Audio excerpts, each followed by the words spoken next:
Welcome to our live stream of high school sports. Please note that this broadcast is produced by an independent team of sports enthusiasts, and the views, opinions, and commentary expressed are solely those of the commentators and not representative of the schools, teams, or athletes featured. While we strive for accuracy, occasional errors or misstatements may occur. This stream is intended for entertainment and educational purposes only. Thank you for joining us and enjoy the show.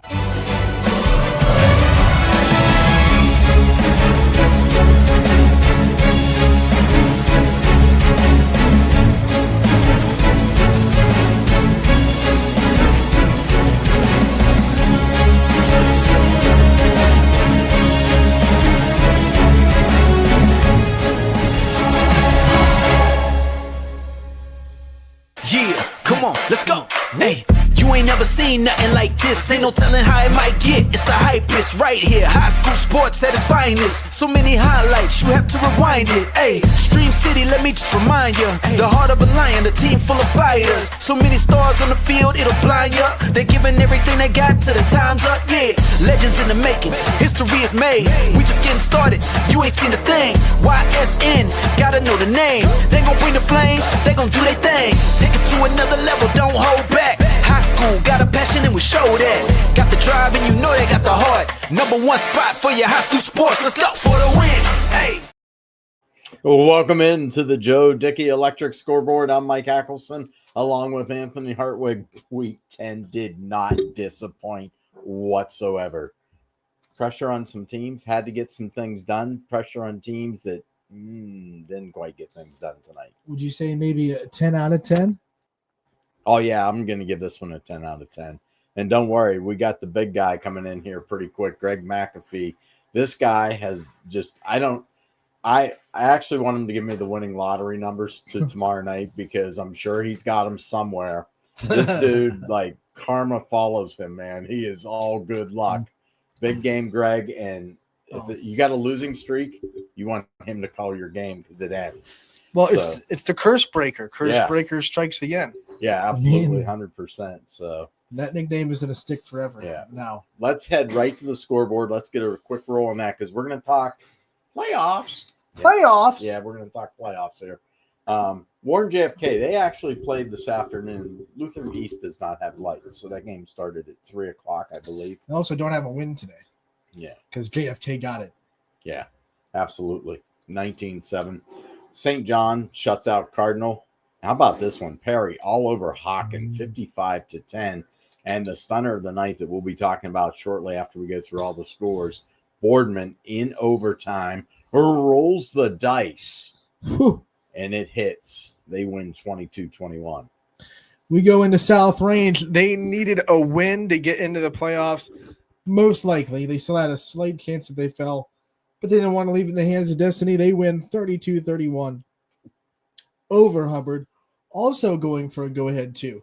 Not quite as dramatic as Boardman because it wasn't like as time expires, but still pretty cool.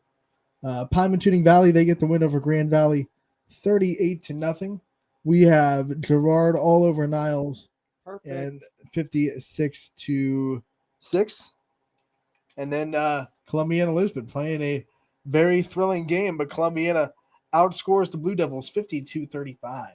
Geneva took one out on Jefferson. They win 56-0. Crestview all over Lake LeBray, 49-13. And it is Edgewood 50-6 over Lakeside, and Beaver Local 22 points better than Lakeview. We'll go inside the EOAC. United still rolling as they win 55-15 over Southern Local. McDonald gets the win over Middle Ridge with a last chance defensive stop for the Blue Devils as the Rams had the ball with a chance to go down and tie and even take the lead with an extra point. But the Blue Devils defense holds and gets 20-14 win. Liberty beats Southeast 55-29, the final score there. And then Latonia gets the win to close out their season 25-13 in Wellsville. In a must-win to get in for either team, Springfield comes out on top over Lowville 33-19. That margin of victory isn't how tight this game was. This was an absolute barn burner of a game. Fantastic one. Congratulations to the Tigers. Poland all over their arch rival, Struthers 52-8. Hallen falls to University School 35-14. And probably one of the most unreal games. I don't think anybody would have said, hey, over 100 points in this before it started. Valley Christian wins 55-54. They hit a massive 45-yard pass on 4th and 8 to set up 1st and goal. They get the touchdown on 4th and 9. Mm-hmm. Then they're penalized. It's like a 35-yard extra point, and Valley Christian hits it. There's your difference. But give the Bulldogs a lot of credit. They could have folded at any point in this game. They never did. This was a whale of a football game. We go down to Louisville as they close out the regular season with a pounding of Worcester, 50-7, the final score there.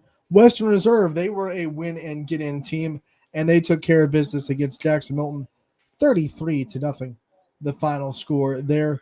West Geauga beats Orange, 47-15, final in that one. And then in the rivalry between West Branch and Salem, the Warriors just a little bit too much, 27-13, they get the win. Austintown Fitch looking to get a first-round bye, walked into Trumbull County, namely Warren Harding Stadium, and shut out the Raiders tonight, 35-0. Over in Western Pennsylvania, District 7, Beaver falls to Avonworth, 49-7. Camel shuts out Waterloo, 22-0. And Madison, a winner over Conneaut, 43-7.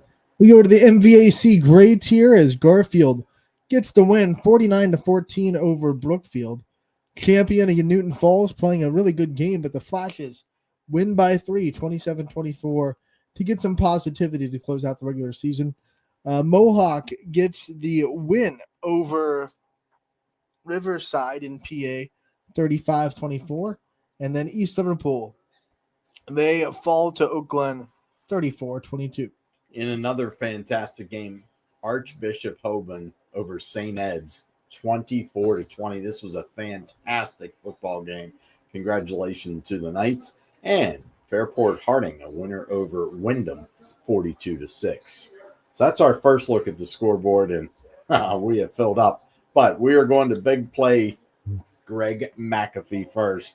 He was at Boardman, had to call the Canfield Spartans game, and we bring Greg in, and I'll tell you what a ball game. What's up, guys? Again. The curse breaker himself joins the show. You might be the most hated man in Canfield. I maybe. I don't know, man.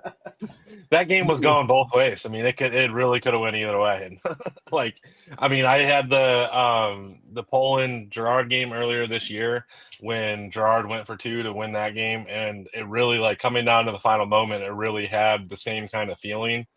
And right before the PAT attempt, DJ Dota called the timeout and brought his team to the sideline, and they were chatting.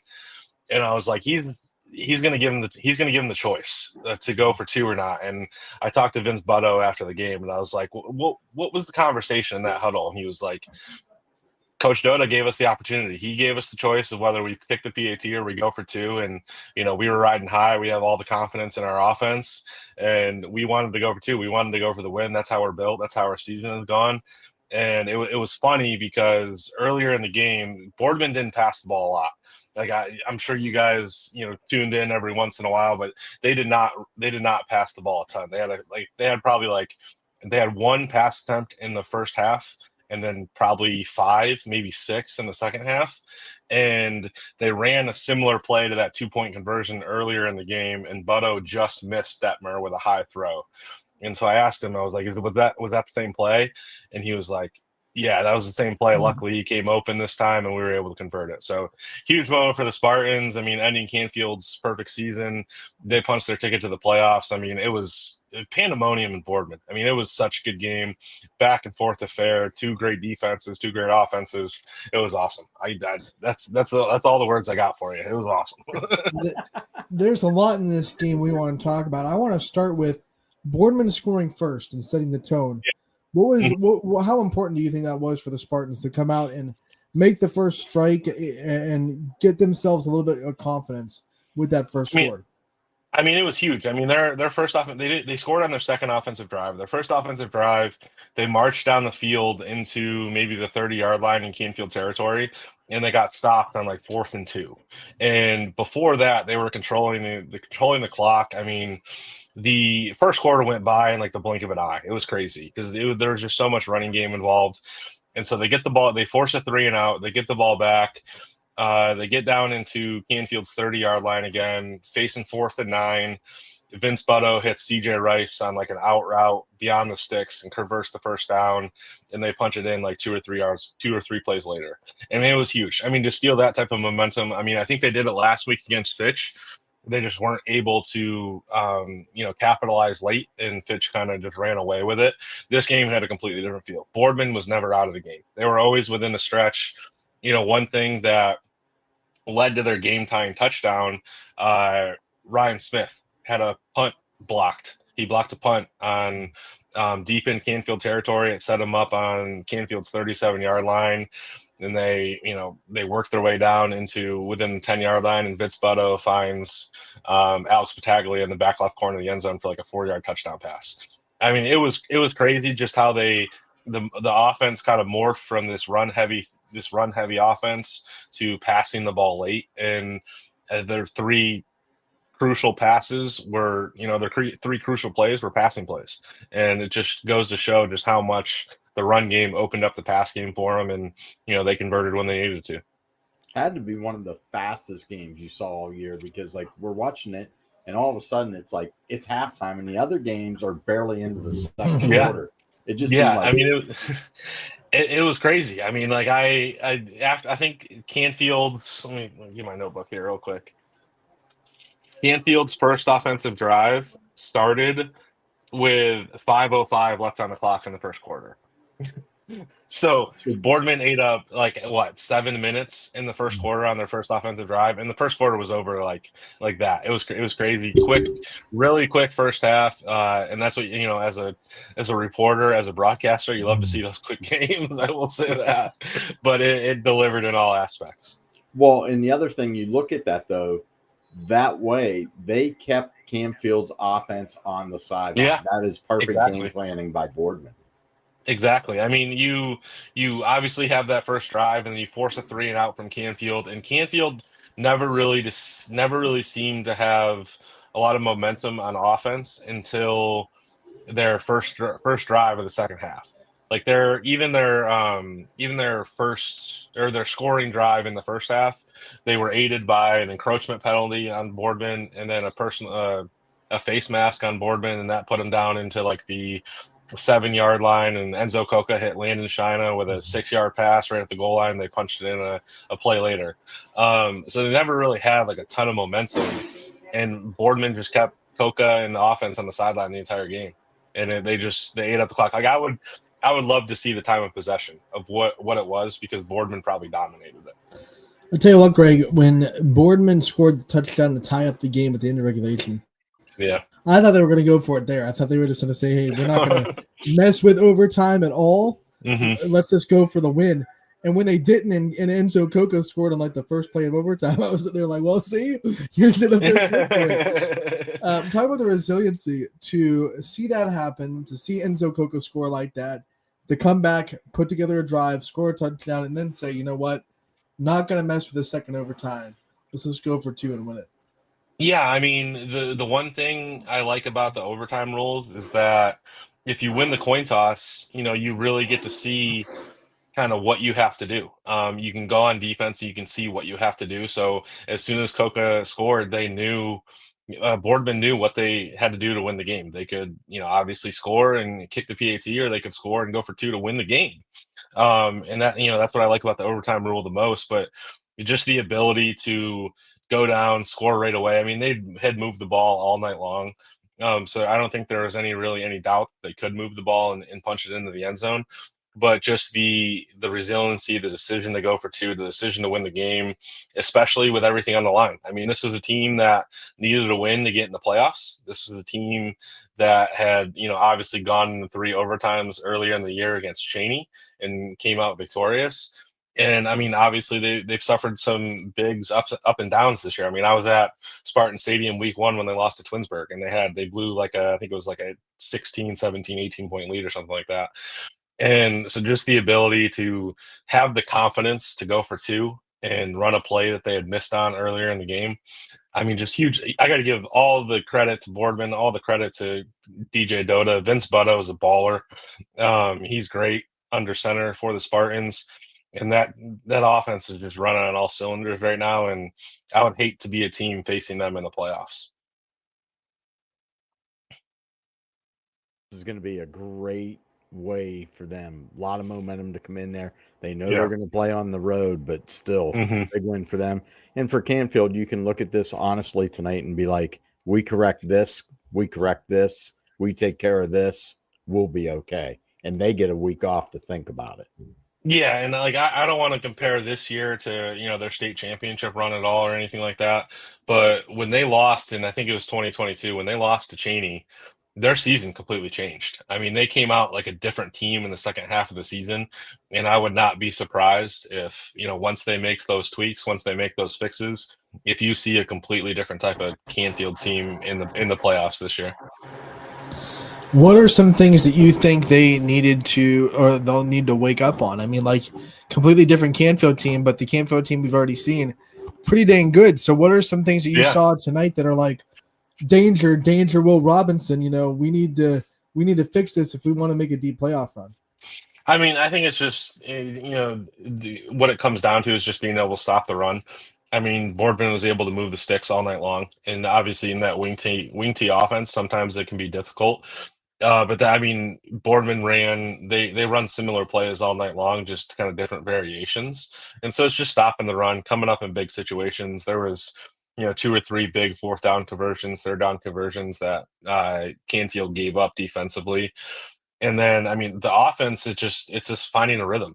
Obviously, I think Coco was able to carry the offense for most of the night, find guys when they were open, look for seams, but they didn't really have any like big plays. It was all just little runs, little hitches. I mean, they had a couple, double-digit passing plays like Landon China and a couple other guys. But it's just finding a rhythm on offense, and defensively it's just stopping the run for them. I think there's small tweaks that they can make going into the playoffs to be ready. Because if it's not fixed, don't break it. Or if it's not broken, don't fix it. And obviously, there are some things to fix, but you don't go 9-0 and beat teams like Hickory and Poland and have to like completely revamp everything. Like it's a loss. They'll learn from it, and they'll improve going into the playoffs.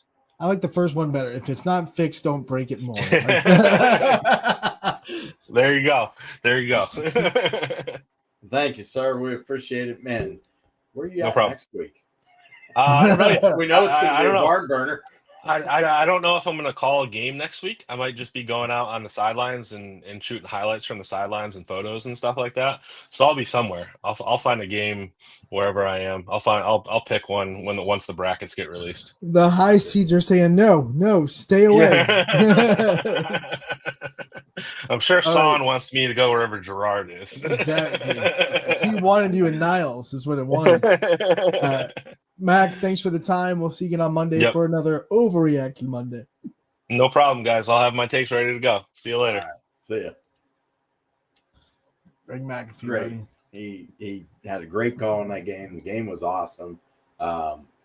If you're Canfield, you're kind of down right now, but I wouldn't be down too much because they kind of never had any rhythm in that game. You're right, they didn't. And when they did, they couldn't sustain it. Yeah. They had the drive to take the 14-7 lead, but they couldn't. They had opportunities to tack on, make it 21-7 more, but they just couldn't do it. And then overtime, they find that big one-play touchdown from Enzo Coca, and you felt like that was okay. Now it's up to their defense, who really has played well all night. To that point, they'd only given up 14 points, but Boardman was just made more plays tonight, made the big play in overtime. Yeah, absolutely, 100%. And, kudos to them. Their backs were against the wall. They absolutely could not afford to lose tonight, and they come away with, what saves the season for now. All right, Sean's been waiting for a while. Sean, let's bring him in, Sean Elwood.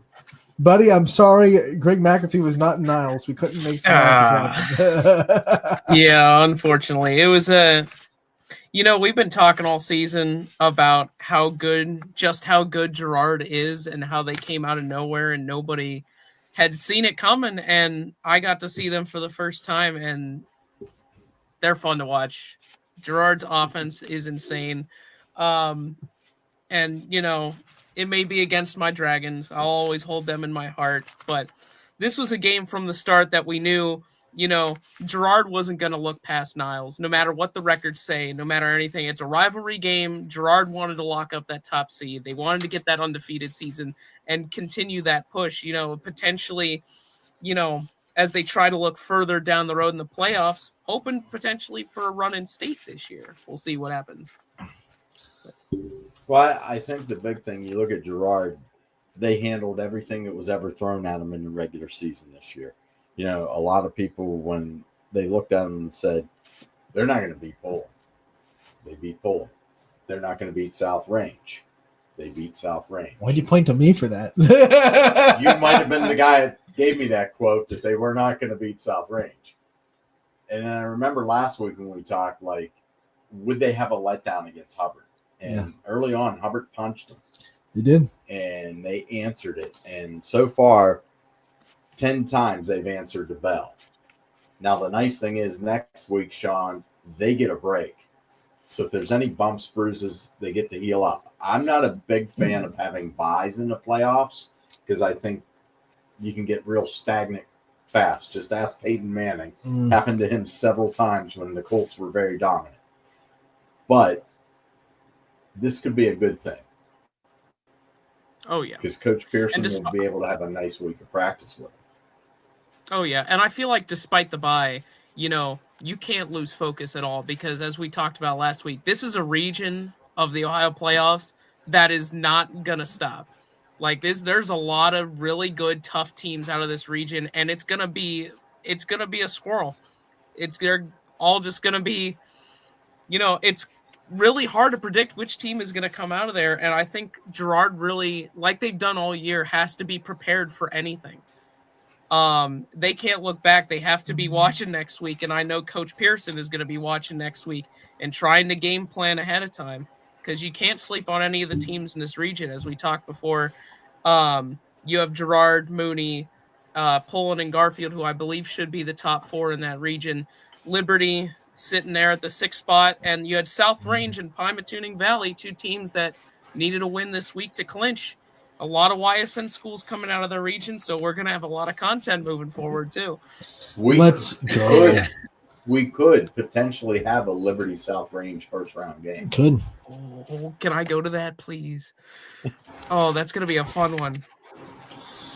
You might have to fight the boss man for that. I think what everyone wants to know, Sean, from your game, the biggest review that matters, how did we rank Script Niles? What did it look like this year? Was it good? Oh, listen, Script Niles gets better every single year, and that's coming from a guy who was in it for 4 years. They, in recent years, they contributed with the light shows and turn the lights off, and all the band members have those the glowing lights on their helmets and uniforms. And every year it gets better and better. And I shouted out my brother on the broadcast, who's a senior in the Niles band. This was his last performance. So amazing job by him. And I'm so proud of him as an older brother. But yeah, it was a rough. Oh, did you get a dig on? Did you get a dig on him too? Like, hey, but I played better, so.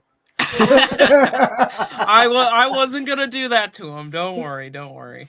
But no, after you're off, after you're off the air, right? But as a Niles alum, obviously not the best season, but I feel like it's a really young team. Only 2 seniors, so a lot of the core pieces are going to be coming back next year. So I feel like the Dragons do have a shot to really make a lot of improvements next year in the NE8. As for Girard, as we said before, a young team, and this team is already dominating and doing what they do, a 10-0 season with a lot of pieces that still have another year or 2 left in them. A.J. Pearson, the quarterback, he's still a sophomore. A lot of their receivers are sophomores and juniors. Mario Lipinski had a 3-touchdown game today. He's a freshman, and he has insane speed. I got to see him for the first time today.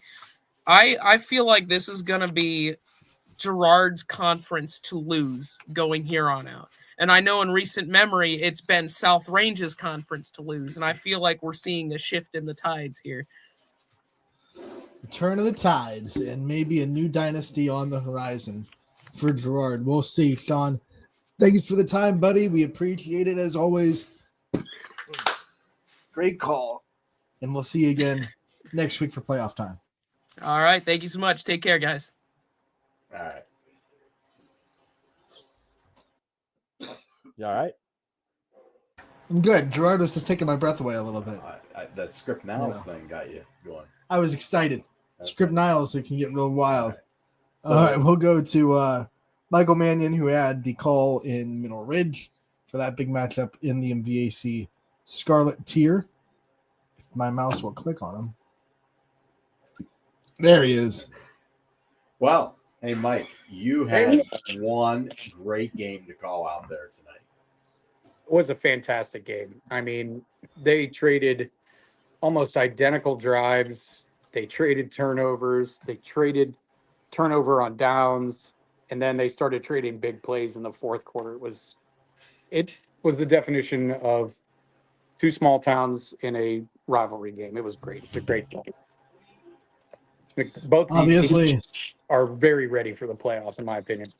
Obviously, McDonald's the one that gets to win 20-14. Take us through that last drive. Their defense had to come up big when they missed the extra point to go up by 7. They knew they couldn't let Middle Ridge go down and score and then get the win with the extra point. So that last defensive stand, what do you see from the McDonald defense? So Ridge was doing a pretty steady dose of Ethan Daly, who's one of their two quarterbacks. He's their running option in the backfield, and he was gashing McDonald all night, much like Casey Miller for McDonald was gashing the Rams on this little wingback inside trap all night. It seems like both teams just kept repeating the plays that were working with a mantra of not wanting to maybe put too much on tape for the playoffs. But on that last drive, McDonald was in a bend but don't break. They let the Rams get into about the 31-yard line, I believe. Couple incomplete passes, couple very good defensive plays by number 18, Quinn Schmidt, for McDonald. He had two very important pass breakups. And then a little bit of, a little unfortunate circumstance for the Rams on 4th and 10. A deep post pass, good pass, just kind of dropped. It happens. McDonald's, some of their big guns that you would expect showed up today. They had sophomore Josh Crumpack open the game with a 95-yard kick return for a touchdown that was brought back because of a hold. He's the one that caught the 62-yard go-ahead touchdown with a minute 40 left in the game. It was just both sides of the fans, the home and the away, just loud, great atmosphere all night. Ridge, I still don't see it as a full backpedal into the playoffs because they looked pretty good. They looked a little battle tested and just one or two plays short. McDonald is as advertised. They're very balanced. They'll throw, they'll run, and I think they'll correct some things that Ridge exposed in between the tackles on defense. Well, I think the big thing, too, is you look at this, like you said, you got to throw the records out. This game is not typical of how either team's season has gone because I remember covering this for so many years when I was at WFMJ. This was about bragging rights for life, especially from the senior classes. So, it's just different. There's a different feel. And I've covered games between these two teams when one team was having a horrible season, but somehow got out a win and ruin the other team's season. So, you can see both sides of it. I look at Middle Ridge, man, they fought everything they had in them tonight. And I'm thinking when they tied that game up at 14, okay, here we go. But, boy, McDonald, they counterpunched real quick there. Yeah, they sure did. And, they had a huge 3rd and 13 on their opening touchdown drive. And the play to Crumpack was also on 3rd and long. So it was just crazy they did down a distance didn't matter. They just were going to try to execute, and they showed every bit of what an undefeated team does. Not a lot of penalties, not a lot of mistakes. They did have 2 interceptions. The one was a great play by the Ridge defender, and the other one actually looked like a little bit of miscommunication. So they're pretty sound, they're pretty disciplined, and I think that they're going to be pretty good again for the next few years. As will Ridge. You talked about those 2 turnovers, and obviously not everything for McDonald went right today, but we've seen them a couple of times this season be able to pull out wins when they're not playing their best. What do you think it says about this team that they're able to just find ways to win? I mean, they keep doing it. Yeah, you said it. I mean, you just you're watching them dig deep and pull a victory from the jaws of defeat, and they did it in a very big way against Springfield, 7-6. That's a playoff atmosphere. That's a playoff style win, and then to do it when you don't have a ton on the line, you're not going to be able to get that number 1 seed. Probably, 85%, I believe it was not going to happen even with a win, and then whoever sits there at 1 in the loss. But your rivals in the playoffs, you're in the playoffs.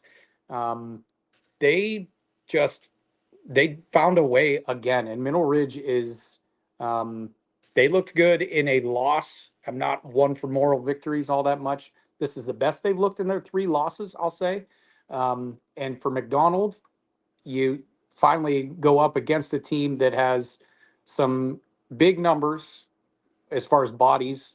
Coach Hake does a lot of turning and subbing to keep everybody fresh. And McDonald's going to see that against their big dogs that they're going to have to face in the playoffs. So I think it proves that they're battle tested, well coached, and good discipline with Zajac and Puckett as seniors in that backfield is important. Perfect, man. We appreciate it. I know you're looking forward to the postseason. Just perfect on you. So appreciate you calling in, and we'll hope to see you in the postseason. All right, gentlemen. Thanks a lot. Appreciate it.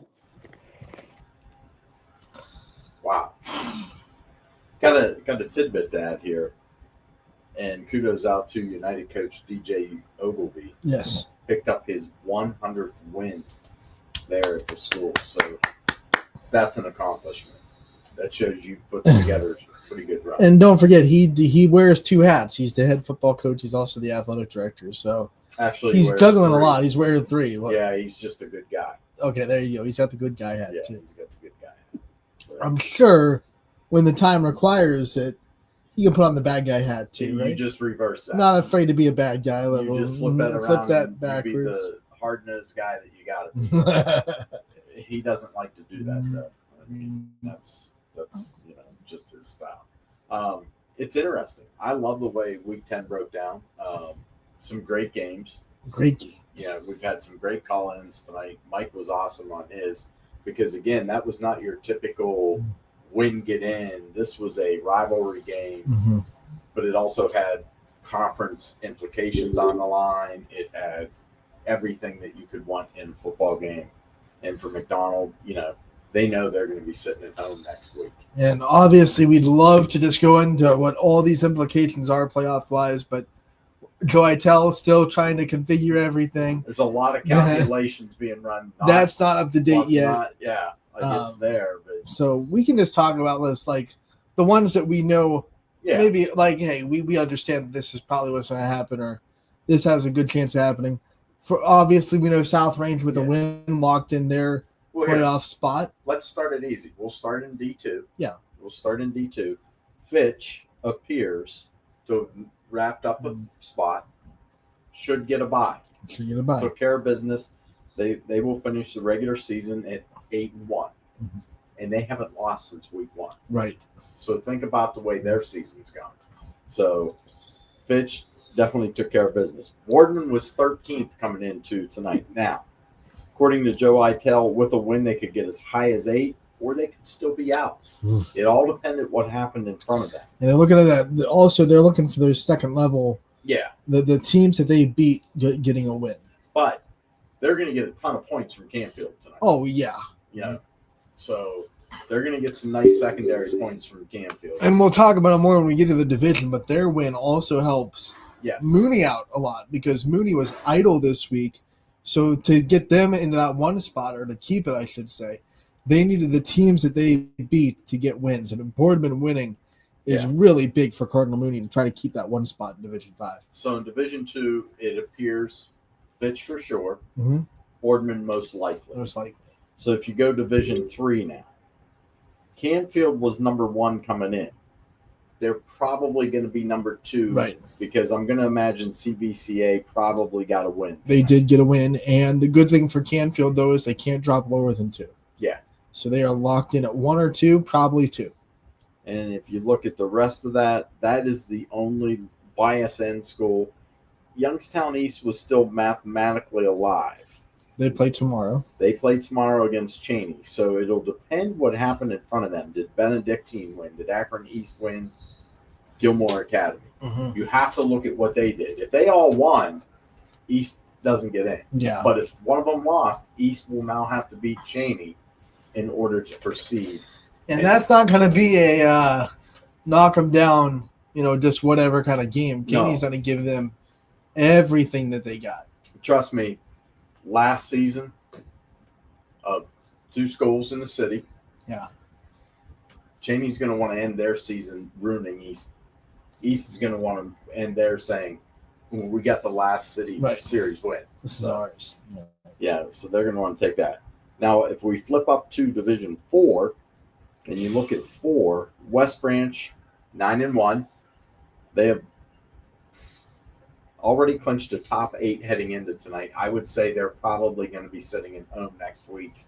Probably. Getting ready. So that should put them in there. Also in there, Hubbard. Mm-hmm. Tough loss, but they had already clinched a playoff spot coming into tonight. All they could do is help their seeding. Yeah. Salem, yes, they lost to West Branch, but they were already also in the postseason. They might have lost a home game. Yeah, that's the tough thing there.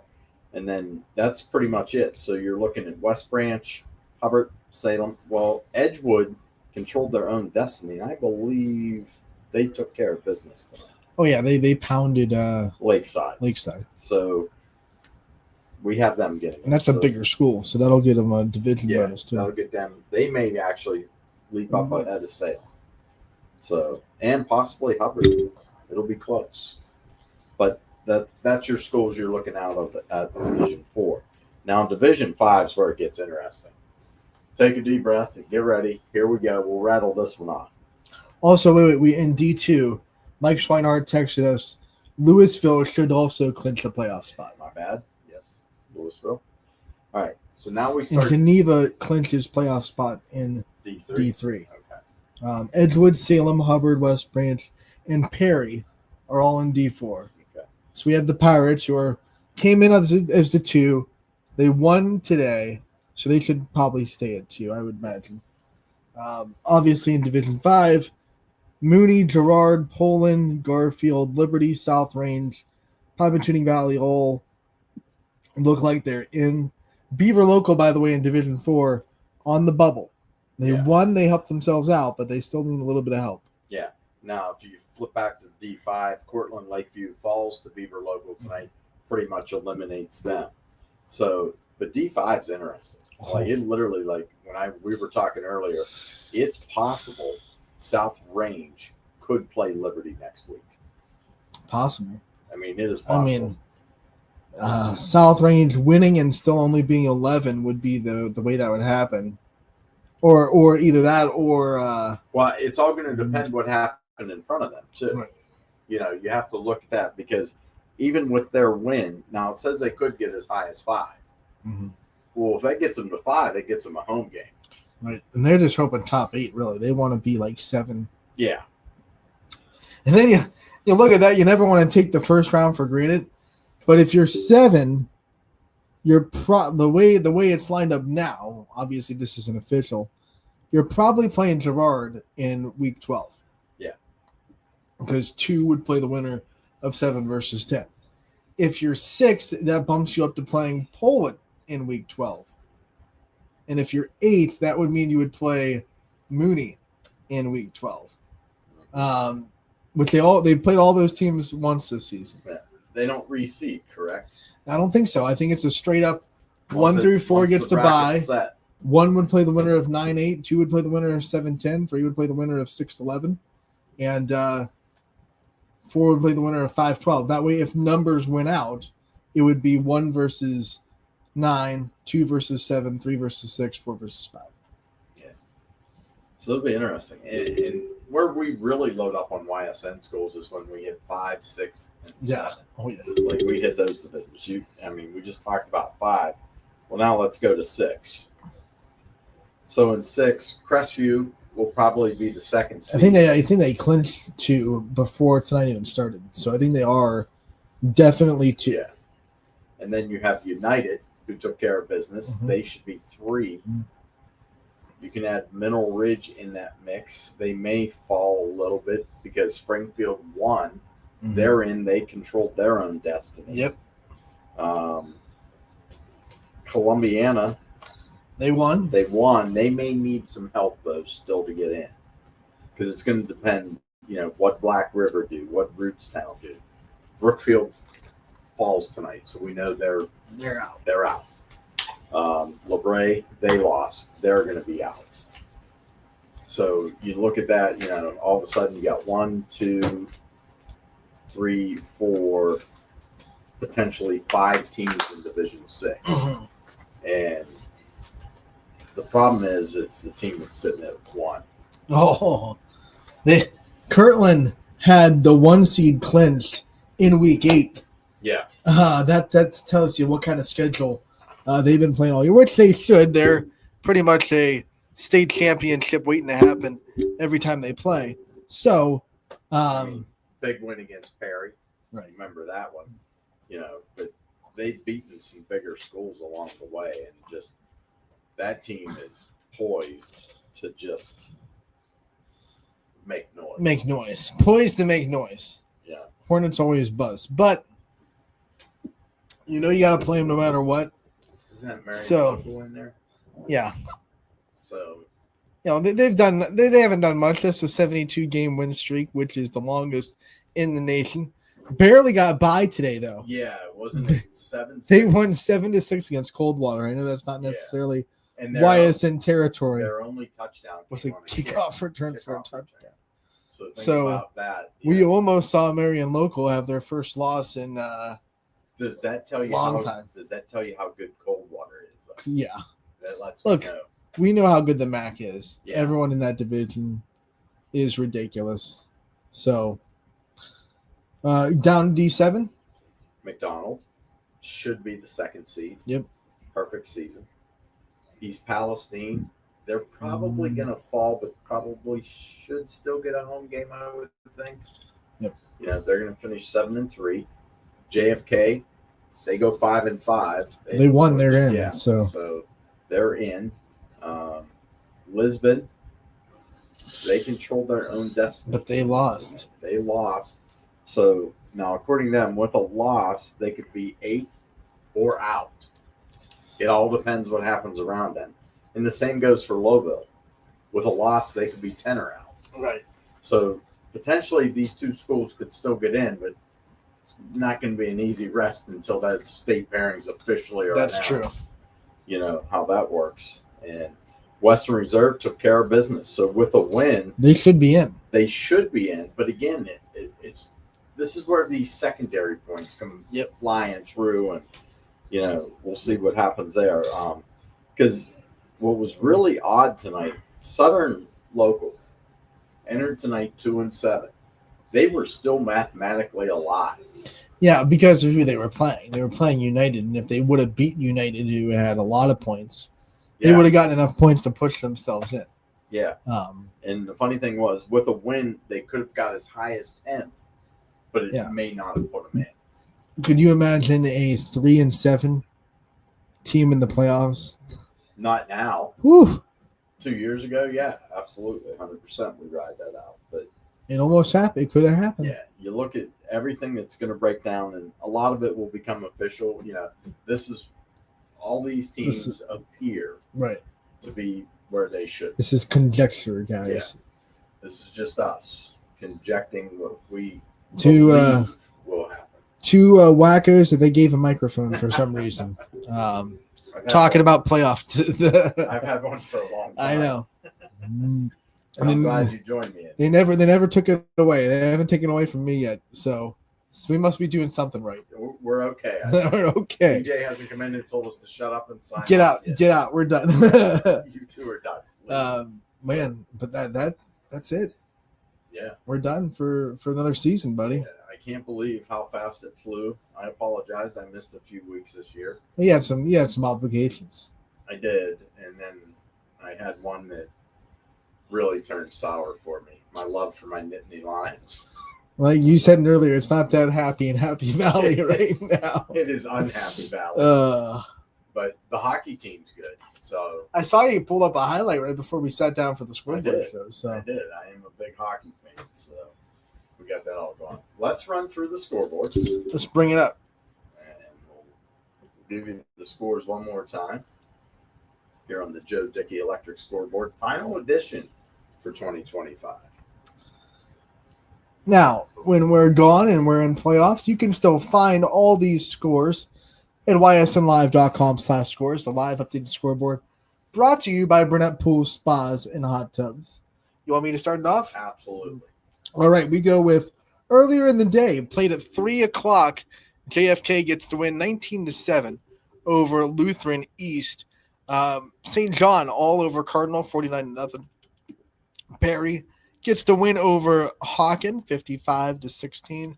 And then Boardman in overtime goes for 2 and ruins Canfield's perfect season, 22-21. All right, Hubbard. Great game down in South Range tonight. But the Raiders went for 2 every time they scored a touchdown, and it was that last deuce that put them over the top. They were down by double digits in this game. Never gave up, kept battling. Big win for basically a young Raiders team. Yes. And I know everybody's ready to say, hey, we're going to push them aside and there's a new king of the hill. There is this year. But that South Range program isn't going anywhere. If you haven't heard, the 8th grade team has never lost. Yeah. And they beat Massillon and the Youngstown Saints this year, which is basically Mooney and Ursuline's feeder program. Mm-hmm. And then obviously they beat Massillon. So those kids are coming up. So yeah. Who knows what South Range will have next year, but they're going to retool. They're looking like they're going to have a lot of talent. Yeah. Pie Valley shuts out Grand Valley, and Girard runs the table this season. Perfect 10-0 as they take it out on Now's tough season for the Red Dragons.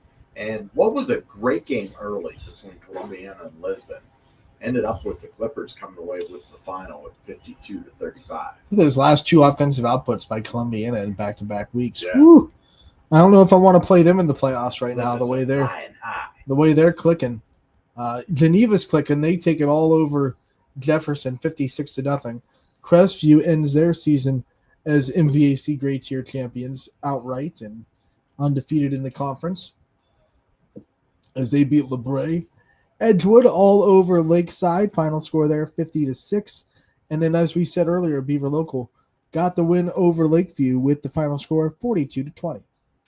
DJ Ogilvie picked up his 100th career win at United as they beat Southern tonight, 55-15, as they claim the championship. And Middle Ridge falls in a tough one to McDonald. This was a great ball game, folks. 20-14, the final score. The Blue Devils run the table this season. They are headed, both teams headed to the postseason. Liberty, boy, they have played some good ball. I think they would love to have that one back against Garrettsville Garfield a couple weeks ago. I mean, even the Crestview one, they only lost by 7. Imagine if those 2 games went their way. But this was a Liberty Leopard team that is full of athletes, speed. They could make some noise in the playoffs. They're going to be a team to watch. They beat Southeast 55-20. And Latonia goes down to Wellsville. The Bears ending the season with a win, 20. Remember, this is the last game for Latonia as members of the EOAC. They are out of the conference next year, so they go out with a bang and get a win. Springfield gets the win over Lowville as they make their playoff spot a little bit brighter. 33-19, the final score over the Rockets. Poland all over Struthers. The Bulldogs win 52-6. University School gets the win over Howland, 35-14. And then in an absolute thriller, Valley Christian outlasts East Palestine 55-54. That extra point, that was like a 35-yard kick, is the difference maker. Yeah. They also hit on a 4th and 9 for a 45-yard pass. No big deal. Yeah, not a big deal. Louisville looks like they have punched their ticket to the postseason. They beat Worcester tonight 50-7. Western Reserve shuts out Jackson Milton. West Geauga, no problem. They are 32 points better than Orange. And the big rivalry game down in Quaker Country. Quaker Country goes to the Warriors tonight, 27-13. Both teams appear to have punched their tickets to the playoffs. How about this game? People thought it was going to be pretty close, but Fitch had other plans as they go into Mollenkopf Stadium, and they win 35-0 over the Raiders. Avonsworth all over Beaver over NPA, 49-7. Campbell ends the season with a positive note. They win over Waterloo, 22-0. And then Madison takes care of Conneaut, 43-7. The G men took care of Brookfield, 49-14. They're headed to the postseason. Champion beats Newton Falls in a close one, 27-24. Over in WPIAL District 7 in Western Pennsylvania, it is Mohawk getting the best of Riverside, 35-24. And East Liverpool falls to Oak Glen, 34-22. Last but not least, a battle up in Akron, and it was one that I think a lot of eyes were on, like almost every game that Hoban plays. St. Ed's came to town. Hoban gets the tight win, 24-20 in that one, and then Fairport Harding ends their season, I believe, undefeated, 42-6 over Wyndham. There you have it. Another run through the scoreboard here. And I'll tell you what, it's been a fast, furious 10 weeks. We appreciate everybody that came in this year, called games, helped out on games, posted stories, did coaches' interviews. What a fast, fantastic 10 weeks it was. Absolutely. And we want to give, I think, some shout outs to our workers here at the Audible Call that maybe don't go on camera with us in the Joe Dickey Electric Scoreboard show, but should still get some good shout outs. Scotty, Radar, Mike Schweinhart, Eric Oates, and even Brian back there that keeps everything going, the great and powerful Wizard of Oz behind the curtain. We could not do anything without Brian Scott. Yeah. Literally. Yeah, absolutely. These guys are great. They're here every week. And they're on it. They love doing this. They love coming in. It's a fantastic time. But we just wanted to give a shout out, a thank you to everybody who called games. Looking forward to the postseason. It's about to get fun. I do know that DJ and Brian will try to have as many postseason games as possible, and we'll have all that details coming out for you probably the first of the week. An absolute legend in the comments section for the last comment of the year, Carter Hill. You probably remember covering that man for Crestview. I do. The unstoppable force. That I remember crying over him because I was a South Range alum. And I remember Carter Hill. That boy had some wheels. We did not have a fun time trying to stop him as a South Range reader. So, Carter, thanks for tuning in, buddy, and thanks for all the kind words that you've given us over the years. And we wish we could have covered you. Maybe you should strap back on one more year eligibility next year. What do you think? Don't you have a quarter belt? Let's go. No, we appreciate it. But, hey, thanks for joining in again. DJ, Anthony, McAfee, everybody, they're going to get you set up. We're going to get you ready for the playoffs. Week 11 is fast approaching, and that's where we're turning our attention to. But thank you again for joining us for the Joe Dickey Electric Scoreboard. The Audible Call brought to you by the Athletics. Everything's possible. Are we still doing the flash sale on clothing? Absolutely. You got the shop. I can put up the QR code right now. Let's do that. We're going to do that. If you want some of this YSU brand stuff, we got it for you. QR code right there. We'll leave it up for a couple of seconds. That is a direct link to our team shop. And if you miss it, you can go over to ysnlive.com, click on the shop tab. Lots of cool items. get some really great YSN gear. Yeah, absolutely. You'll look snazzy at the game. The code for the 20% off is FLASH20, all caps FLASH20, and that'll get you 20% off of your order. All right, so we're hitting that time where we're going to ask you, go over to WFMJ, The Dana, Brittany. OT report. Yeah, week 10, season 33. 33. So they're getting ready. They're going to do their thing. They got a lot of highlights coming up for you. They got all the scores, too. They'll run them down for you. And I know Dana's probably there. He's calculating himself, trying to get playoff matchups already. He's a great dude on this one. He keeps his I's and T's dotted and crossed. He'll have everything ready. So go join them, watch them. We're going to sign off for our final time during the regular season. But, hey, it's been a pleasure. We're glad you joined us. Let's do it again next year, partner. Let's go. YSN thanks you for watching this presentation of your sports network. For stories, stats, and more, go to ysnlive.com.